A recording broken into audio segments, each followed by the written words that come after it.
Welcome back. All right. News of the day video for all you fine people on the internet for your Thursday, January the 2nd. So we're into 2025 now. And if you made a Christmas wish and you're an Avalanche fan, you might have wished for this. Gabe Landeskog is spotted today skating at Ball Arena. So that does not necessarily mean a comeback's imminent, but just seeing him out there skating is encouraging. The team has never given up hope that he'll come back and play. The one thing we don't know is when. And then the other question we can ask once that question's been answered is, what kind of player is he going to be? Is he still going to be that dominant top six forward? What could we expect? Because it's been years since he's played, so no way of knowing exactly what he's going to be able to do out on the ice. The alarm also went off during practice, so I guess just seeing Landeskog made the building kind of a little bit warm, and so the alarm goes off. I don't know what tripped it. But one thing that's not as hot when it comes to the news with the Colorado Avalanche is the fact that Nichushkin is going to miss tonight's game, and he has a lower body injury. It is considered to be day-to-day. Keaton Middleton has signed an extension with the Colorado Avalanche. It's a 2-year deal. The first year is a two-way deal. $775,000 at the NHL level, $500,000 in the minors, and year 2 is a one-way NHL deal at $775,000. So Keaton Middleton has played his way into a contract extension with the Avs. Good for him. I hope things work out well for him. Oscar Beck has signed an extension with the Dallas Stars. It's a 2-year extension worth $825,000 per season. Don't be surprised to see guys signing contract extensions between now and the trade deadline. Teams are going to want to lock down the players they can and might look to move players that they can't. Hakanpää is on long-term injured reserve for Toronto. Not a huge surprise there. They basically do this in order to free up a little more cap space.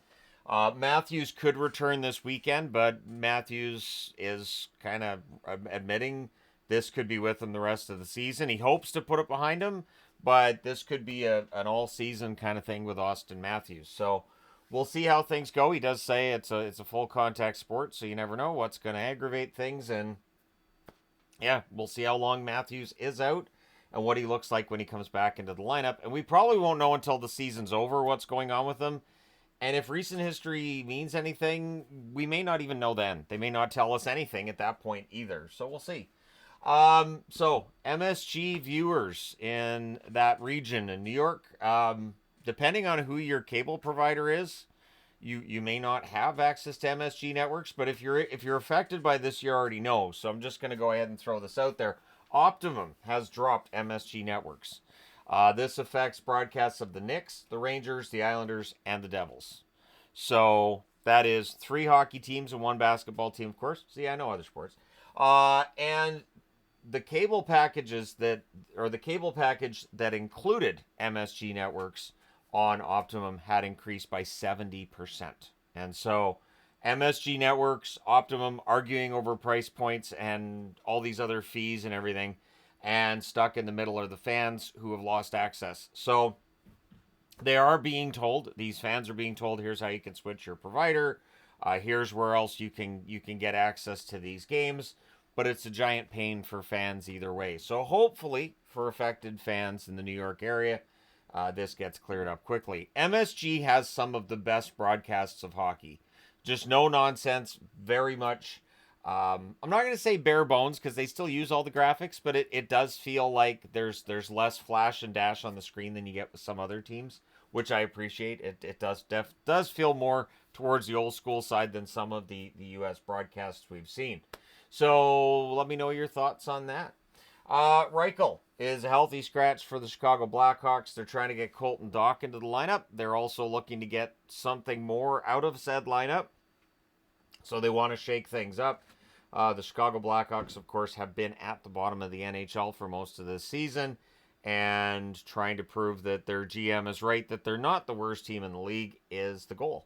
Because that's what he said when they switched coaches, that they're not the worst team in the league, and he believes in this team, but it is definitely a team that needs a lot of work. So maybe Colton Dach, maybe he can provide a little bit of whatever they need to start getting things going. We shall see. So at the World Juniors, and that's why I'm wearing Latvia. It's also why I'm wearing a Canada hat.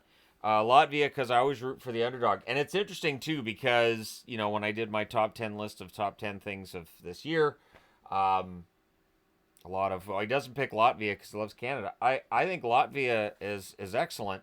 And I've been a fan of Latvia at World Championships and World Juniors for a while. So, yeah, anyways, but Germany has defeated Kazakhstan in the relegation game. I don't normally give out spoilers, but I figure this one's okay because it is the relegation game. I don't think anybody's PVRing that. Now I can't wait to see who wins between Kazakhstan and Germany.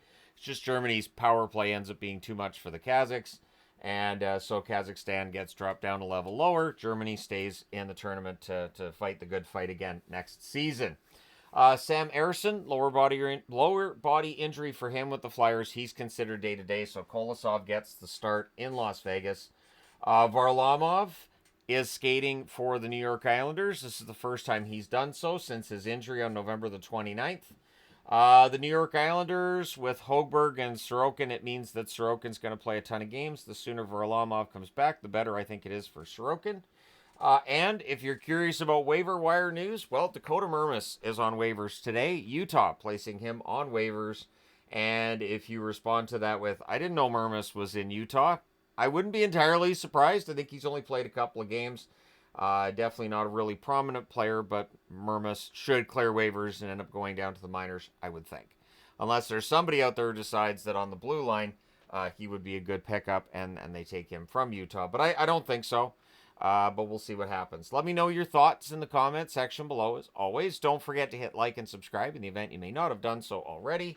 And yeah, Latvia showing a little bit of fight today. That's kind of fun. And again, I'm not giving any spoilers. The game's still going on. It's a close game, which I don't think anybody expected. And that's, at least, I hope it stays close. But anyways, whoever wins and loses, I do enjoy it when it's more competitive. So let me know your thoughts. Hit like and subscribe if you haven't done so already. Thank you guys so much for all your support. I will talk to you again soon.